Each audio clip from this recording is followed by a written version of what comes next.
Hello friend, welcome to selection 2021। हम लोगों ने पॉलिटी के लगभग 25 से ज़्यादा चैप्टर को पढ़ चुके हैं, ठीक है। और यूट्यूब पे वीडियो अपलोड है। 2-4 चैप्टर बच जाता है जो जो बाद में पढ़ेंगे। क्योंकि एमटीएस जो है वैकेंसी आ गई है, ठीक है। और उसका एग्ज़ाम 2-3 महीना में ले लिया जाएगा, ठीक है।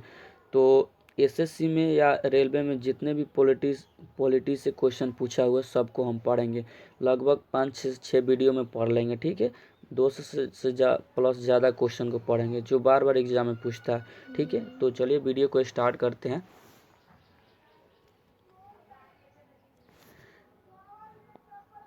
क्वेश्चन पूछ रहा है कि संविधान बनाने में कुल कितना दिन लगा। तो देखिए इसका राइट आंसर हो जाएगा ए। देखिए संविधान बनाने में कुल 2 साल 11 महीना लगा, ठीक है। और 26 जनवरी 1950 को संविधान लागू हुआ, ठीक है। तो आपको ये याद रखना है कि 26 जनवरी 1950 को क्या हुआ, संविधान लागू हुआ, ठीक है। चलिए अगला क्वेश्चन है कि भारत का संविधान कब लागू हुआ। तो देखिए इसका राइट आंसर हो जाएगा ए। भारत का संविधान 26 जनवरी 1950 को लागू हुआ। और ऑप्शन बी में क्या है, 24 जनवरी 1950, इसमें राष्ट्रगान को अपनाया गया। राष्ट्रगान को अपनाया गया। क्वेश्चन पूछ सकता है राष्ट्रगान को कब अपनाया गया, तो 24 जनवरी 1950 को।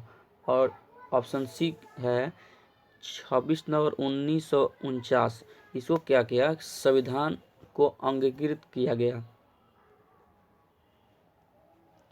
तो आपको याद रखना कि संविधान को अंगीकृत कब किया गया, तो 26 नवंबर 1950 को। चलिए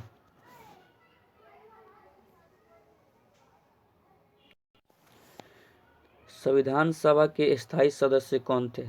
देखिए संविधान सभा के स्थायी सदस्य भी थे और अस्थायी भी सदस्य थे। तो इसका राइट आंसर हो जाएगा ए। संविधान सभा का स्थायी सदस्य डॉक्टर राजेंद्र प्रसाद थे। और 11 दिसंबर 1946 को बनाया गया था, ठीक है। और अस्थायी सदस्य डॉक्टर सच्चिदानंद सिन्हा को बनाया गया था। और इन्हें 9 दिसंबर 1946 को बनाया गया था, ठीक है। और ये याद रखना है डॉक्टर सर्वपल्ली राधाकृष्णन जी के बारे में कि यह भारत के प्रथम उपराष्ट्रपति थे, ठीक है। चलिए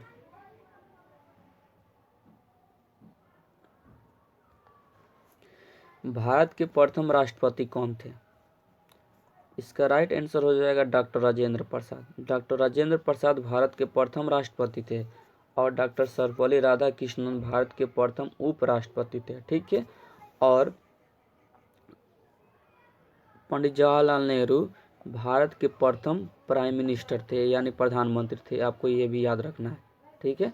और सबसे लंबा समय तक रहने वाला प्रधानमंत्री कौन है, तो ये भी अभी तक तो देखा जाए तो पंडित जवाहरलाल नेहरू हैं, ठीक है। चलिए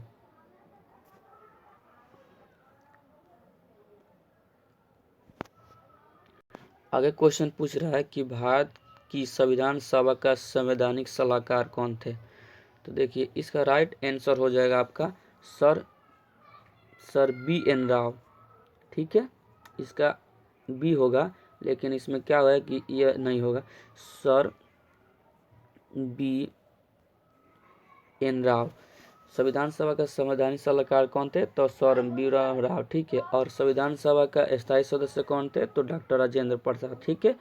और संविधान सभा का प्रारूप समिति के सदस्य कौन थे या अध्यक्ष कौन थे, तो डॉक्टर बी आर अम्बेडकर, ठीक है। आपको यह याद रखना है। और एक याद रखना है कि जो पंडित जवाहरलाल नेहरू थे यह उद्देशिका पेश किए थे, ठीक है। उद्देशिका कौन पेश किए थे, तो पंडित जवाहरलाल नेहरू। कब, तो आपको याद रखना है 1946 में, ठीक है। तो आपको याद रखना है कि पंडित जवाहरलाल नेहरू ने उद्देशिका पेश की कब, तो 1946 में, ठीक है। चलिए अगला क्वेश्चन है कि भारत की संविधान सभा किसके अनुसार गठित की गई थी। देखिए मैं बता दे रहा हूँ कि भारत के संविधान जो कैबिनेट मिशन के द्वारा गठित की गई थी, कैबिनेट मिशन द्वारा, ठीक है। और कब, तो 1946 में, ठीक है। तो संविधान सभा किसके अनुसार गठित हुई, तो कैबिनेट मिशन द्वारा, कब, तो 1946 में, ठीक है। देखिए तो इसका राइट आंसर कौन हो जाएगा, कैबिनेट मिशन, ठीक है। चलिए अगला क्वेश्चन पूछ रहा है कि भारतीय प्रारूप समिति के अध्यक्ष कौन थे। देखिए प्रारूप समिति में कुल 7 सदस्य थे, ठीक है। और इनमें से प्रारूप समिति के अध्यक्ष डॉक्टर भीमराव अंबेडकर थे। डॉक्टर राजेंद्र प्रसाद नहीं थे क्योंकि ये स्थायी सभा के समिति सदस्य थे। और पंडित जवाहरलाल नेहरू भी नहीं थे। तो इसका राइट आंसर हो जाएगा बी, ठीक है। और प्रारूप समिति में कितने सदस्य थे, 7 थे। ये भी क्वेश्चन पूछा हुआ है, ठीक है। चलिए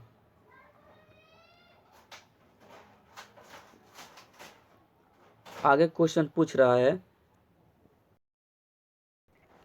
कि डॉक्टर भीमराव अंबेडकर के अनुसार संविधान के हृदय और आत्मा किसे कहा जाता है। देखिए डॉक्टर भीमराव अंबेडकर ने संविधान की आत्मा और हृदय के संबंध में कहा है कि संवैधानिक उपचारों के अधिकार को संविधान की आत्मा कहा जाता है। इसका उल्लेख अनुच्छेद 32 में किया गया है, ठीक है। तो आपको याद रखना है कि डॉक्टर भीमराव अंबेडकर के अनुसार आर्टिकल 32 को संविधान की आत्मा और हृदय कहा है, ठीक है। देखिए समता का अधिकार जो है ये सब मौलिक अधिकार है, ठीक है। इसका उल्लेख 14 से अनुच्छेद 14 से लेकर 18 में है। और शोषण का उल्लेख जो है 23 से लेकर 24 में है। और धार्मिक स्वतंत्रता का उल्लेख जो है 25 से लेकर 28 में दिया गया, ठीक है। तो आपको ये अनुच्छेद भी याद रखना है कि समता का अधिकार का उल्लेख किस अनुच्छेद में है, तो 14 से लेकर 18 के बीच। और शोषण के विरुद्ध का कब से कहाँ तक है, तो 23 से लेकर 24 के बीच है। और धार्मिक स्वतंत्रता का अधिकार कहाँ से कहाँ तक, 25 से लेकर 28 है, ठीक है। चलिए अगला क्वेश्चन है कि निम्नलिखित में से कौन भारतीय प्रारूप समिति के सदस्य नहीं थे। देखिए प्रारूप समिति के सदस्य कितने थे, तो 7 थे, ठीक है। देखिए डॉक्टर राजेंद्र प्रसाद नहीं थे, डॉक्टर बी राम अम्बेडकर थे, अलादी कृष्ण स्वामी थे, गोपालाचार्य अयकर थे। तो ये तीनों थे, लेकिन हमें क्वेश्चन पूछे कौन नहीं थे, तो आपको याद रखना है कि डॉक्टर राजेंद्र प्रसाद नहीं थे, ठीक है। और डॉक्टर भीमराव अंबेडकर प्रारूप समिति के अध्यक्ष थे और उसका सदस्य भी थे। और अलादी कृष्णा स्वामी, देखिए कृष्णा ऐसे लिखा जाए, गलत लिखा है, कृष्णा स्वामी और गोपालाचार्य अयंकर, ठीक है। तो आपको ये भी याद रखना है, ठीक है। चलिए आगे क्वेश्चन पूछ रहा है कि संविधान के उद्घाटन के लिए 26 जनवरी के दिन को ही क्यों चुना गया। तो देखिए ऑप्शन ए में दिया इसको शुभ दिन में मनाया गया। तो देखिए इसका राइट आंसर होगा कि कांग्रेस ने इसे 1930 में स्वाधीनता दिवस के रूप में मनाया गया, इसलिए इसको 26 जनवरी को ही चुना गया, ठीक है।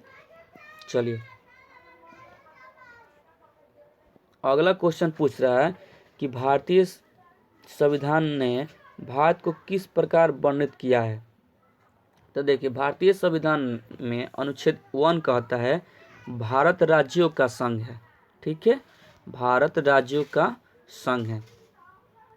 अनुच्छेद 1 क्या कहता है कि भारत राज्यों का संघ है। तो इसका राइट आंसर कौन हो जाएगा, बी, यानी भारत राज्यों का संघ, यानी भारत जो राज्यों से मिलकर बना हुआ है, ठीक है। चलिए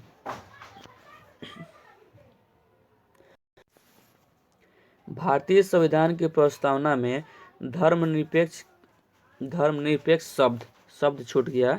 धर्मनिरपेक्ष शब्द किस संविधान संशोधन द्वारा जोड़ा गया था। तो देखिए 42, इसका राइट आंसर हो जाएगा ए, 42वां संविधान संशोधन द्वारा 1976 में इसे जोड़ा गया, ठीक है। तो आपको याद रखना है कि जो धर्मनिरपेक्ष शब्द है 42वां संविधान द्वारा जोड़ा गया, कब जोड़ा गया, तो 1976 में। ठीक है। और ये भी याद रखें प्रथम संविधान संशोधन कब हुआ था। देखिए प्रथम संविधान संशोधन द्वारा 1951 में हुआ था। ठीक है। और इसमें क्या किया गया कि 9वीं अनुसूची जोड़ी गई, 9वीं अनुसूची जोड़ी गई और भूमि सुधार किया गया। ठीक है।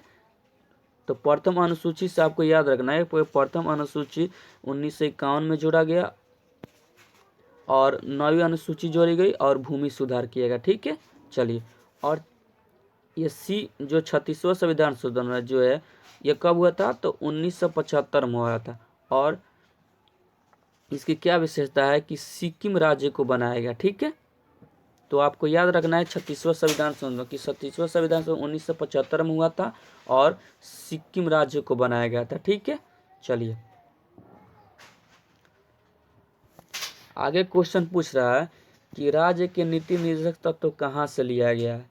जो राज्य के नीति निर्देशक तत्व संविधान में वर्णित है वो कहाँ से लिया गया। तो देखिए इस ऑप्शन में क्या दिया है देख लेते हैं। देखिए ऑप्शन में दिया है आयरलैंड से, ऑप्शन बी में दिया है ऑस्ट्रेलिया से, अमेरिका से, और ऑप्शन सी में दिया है कनाडा से। देखिए इसका राइट आंसर हो जाएगा ए। देखिए राज्य के नीति निर्देशक तत्व जो है, देखिए तो हम जान लेते हैं कि अमेरिका के संविधान से क्या लिया गया। तो देखिए अमेरिका के संविधान से मौलिक अधिकार लिया गया है। ठीक है। और जो ऑस्ट्रेलिया के संविधान से जो है समवर्ती सूची ली गई है। ठीक है, आपको ये भी याद रखना है। और कनाडा से जो है संघात्मक व्यवस्था लिया गया है। तो आपको ये 3 पॉइंट याद रखना है कि राज्य के नीति निर्देशक तत्व कहाँ से लिया गया। तो इसका राइट आंसर होगा ए, आयरलैंड से। और अमेरिका से क्या लिया गया, तो मौलिक अधिकार लिया गया है। और ऑस्ट्रेलिया से क्या लिया गया, तो समवर्ती सूची लिया गया है। और कनाडा से क्या है, तो संघात्मक व्यवस्था लिया गया। चलिए आपको समझ में आ चुका होगा। चलिए अगला क्वेश्चन पूछ रहा है कि भारत में राजनीतिक शक्ति का स्रोत क्या है। तो देखिए इसका राइट आंसर होगा सी। भारत में जो राजनीति का स्रोत है वो जानता है। ठीक है। और आपको याद रखना है कि संसद भी नहीं है, विधानसभा भी नहीं है और संविधान भी नहीं है। तो इसका राइट आंसर कौन हो जाएगा, तो सी। चलिए अगला क्वेश्चन पूछ रहा है कि भारतीय संविधान की प्रस्तावना में निम्नलिखित में से किसका उल्लेख नहीं किया गया है। देखिए सारा एक क्वेश्चन एसएससी में पूछा हुआ है, इसलिए आप मतलब हल्के मत लीजिएगा, इसको अच्छे से पढ़िएगा क्योंकि आने वाले एमटीएस एग्जाम में आप अच्छे से क्वालिफाई होइएगा। ठीक है। देखिए इसमें बेशक मताधिकार की बात नहीं की गई। ठीक है। और न्याय की बात की गई है, स्थिति की समता की बात की गई है, और इसमें क्या है, बेशक मताधिकार की बात नहीं की है। तो आपको याद रखना है कि प्रस्तावना शब्द में न्याय की बात की गई है, स्थिति की समता की बात की गई है और बेशक मताधिकार की बात नहीं की है। ठीक है। चलिए अगला कि भारतीय संविधान में संघीय ढांचा कहाँ से लिया गया है। देखिए अमेरिका से क्या लिया गया है, मौलिक अधिकार लिया गया। ठीक है। इसका राइट आंसर कनाडा से संघीय ढांचा को लिया गया। ठीक है। और यूके से क्या लिया गया है और रूस से क्या लिया गया। देखिए रूस से जो है मौलिक कर्तव्य लिया गया। ठीक है। चलिए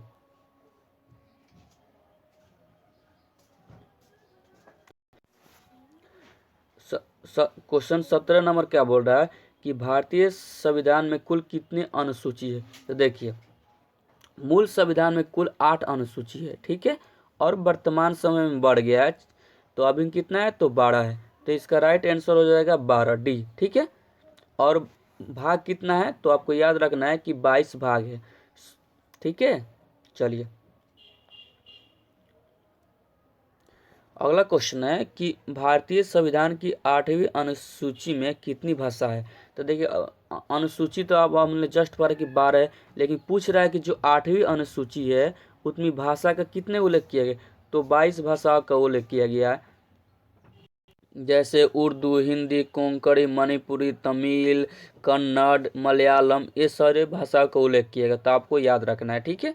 भाषा को पूरा तो याद नहीं रख सकते हैं, लेकिन ये याद रखना है कि 8वीं अनुसूची में 22 भाषाओं का उल्लेख किया गया, ठीक है। चलिए आगे क्वेश्चन है कि भारतीय संविधान में कुल कितने अनुच्छेद हैं। अब देखिए, भारतीय संविधान में कुल 395 अनुच्छेद है, ठीक है। और वर्तमान समय में 400 प्लस से भी ज़्यादा हो चुका है, लेकिन हमको याद रखना है कि 395 अनुच्छेद है, ठीक है। चलिए अगला क्वेश्चन है कि संघ सूची में कितने विषय हैं। तो देखिए, संघ सूची का उल्लेख 7वीं अनुसूची में दी गई, जिसमें संघ सूची, राज्य सूची, संघ सूची, राज्य सूची एवं समवर्ती सूची का उल्लेख किया गया, ठीक है। देखिए इसका राइट आंसर हो जाएगा कितना, 100, ठीक है। देखिए पहले संघ सूची में 97 विषय था, ठीक है। अब वर्ग कितना हो गया है, तो 100। पहले राज्य सूची में कितना विषय था, तो 66 था, अब कितना हो गया, तो 61। और समवर्ती सूची में पहले 47 विषय था, अब वर्ग कितना होगा, तो 52। तो आपको ये तीनों चीज याद रखना है, ठीक है। चलिए तो आगे बढ़ते हैं। आगे क्वेश्चन पूछ रहा है कि भारत में एकल नागरिकता की अवधारणा अपनाई गई है। जो भारत में एकल नागरिकता है, देखिए अमेरिका में दोहरी नागरिकता है, केंद्र के लिए अलग है और राज्य के लिए अलग है। लेकिन भारत में जो एकल नागरिकता है, राज्य हो चाहे देश हो, सबके लिए एक नागरिकता है, ठीक है। तो देखिए इसका उल्लेख जो है इंग्लैंड से लिया गया था, ठीक है। तो आपको याद रखना है कि भारत में एकल नागरिकता अवधारणा कहाँ से लिया, तो इंग्लैंड में लिया गया।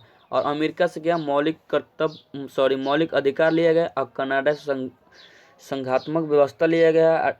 या रूस से क्या लिया गया, तो आपका मौलिक कर्तव्य लिया गया, ठीक है। और मौलिक कर्तव्य कितना है, तो आपको याद रखना है कि 10 है, ठीक है।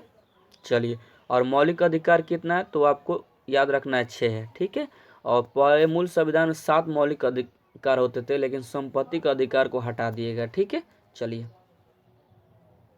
अगला क्वेश्चन है कि राष्ट्रपति द्वारा राज्यसभा के सदस्यों के नामांकन का नियम किस देश से लिया गया। जो राष्ट्रपति होते हैं वो राज्यसभा में 12 सदस्य की नियुक्ति करते हैं, ठीक है। तो इसका मतलब ये कहाँ से लिया गया, किस संविधान से लिया गया। तो देखिए इसका राइट आंसर होगा ए। देखिए अमेरिका के संविधान से लिया गया, ठीक है। चलिए और एक याद रखना है, आयरलैंड से क्या लिया गया। तो देखिए आयरलैंड से राज्य के नीति निर्देशक तत्व लिया गया है। और दक्षिण अफ्रीका से क्या लिया गया, तो दक्षिण अफ्रीका के से संविधान संशोधन लिया गया, ठीक है। तो आपको याद रखना है कि दक्षिण अफ्रीका से संविधान संशोधन लिया गया, ठीक है। ये क्वेश्चन एग्जाम में पूछा हुआ है, ठीक है। चलिए अगला क्वेश्चन है कि संसद की अवधारणा कहाँ से लिया गया। देखिए संसद में क्या होता है, लोकसभा होता है, राज्यसभा होता है। तो यही इसकी अवधारणा कहाँ से लिया गया, तो देखिए ये भी इंग्लैंड के संविधान से लिया गया, ठीक है। देखिए जापान के संविधान से क्या लिया है, विधि द्वारा स्थापित प्रक्रिया लिया गया, ठीक है। तो जापान के संविधान से क्या लिया है, तो विधि द्वारा स्थापित प्रक्रिया। तो ऐसे क्वेश्चन में ये भी पूछा हुआ है कि विधि द्वारा स्थापित प्रक्रिया किस देश के संविधान से लिया गया है, तो आपको जापान के संविधान से लिया गया। और संसद की अवधारणा कहाँ से लिया गया, तो इंग्लैंड से लिया गया, ठीक है। और अमेरिका से मौलिक अधिकार लिया गया, जो मौलिक अधिकार वर्तमान में 6 है। और संपत्ति का अधिकार को हटा दिया गया, ठीक है। चलिए अगला क्वेश्चन है कि प्रस्तावना के अनुसार परम शक्ति किसके हाथ में होती है। प्रस्तावना शब्द कब जोड़ा गया था, तो 42वें संविधान संशोधन द्वारा 1976 में जोड़ा गया था। तो आपको ये 2 पॉइंट याद रखना है कि प्रस्तावना शब्द कब जोड़ा गया, तो 1976 में किस संविधान संशोधन द्वारा, तो 42वें संविधान संशोधन द्वारा। देखिए इनके अनुसार जो है, प्रस्तावना के अनुसार परम शक्ति जनता के हाथ में होती है। इसका राइट आंसर होगा ये। देखिए संविधान में नहीं होगा, संसद में नहीं होगा, राष्ट्रपति में नहीं होगा। तो आपको याद रखना है कि प्रस्तावना के अनुसार परम शक्ति जनता के हाथों में होती है। इसमें जनता डायरेक्ट वोट देती है, अपना प्रतिनिधित्व चुनकर लोकसभा में भेजती है या लोकसभा में भेजती है या विधानसभा में भेजती है, ठीक है। चलिए अगला क्वेश्चन है कि भारत का संविधान कैसा है। देखिए, भारत का संविधान संघीय है, अर्धसंघीय है, एकात्मक है या राष्ट्रपति शासन प्रणाली है। तो आपको याद रखना है कि भारत, इसका राइट आंसर हो जाएगा बी। भारत की जो संविधान है अर्धसंघीय है। ठीक है।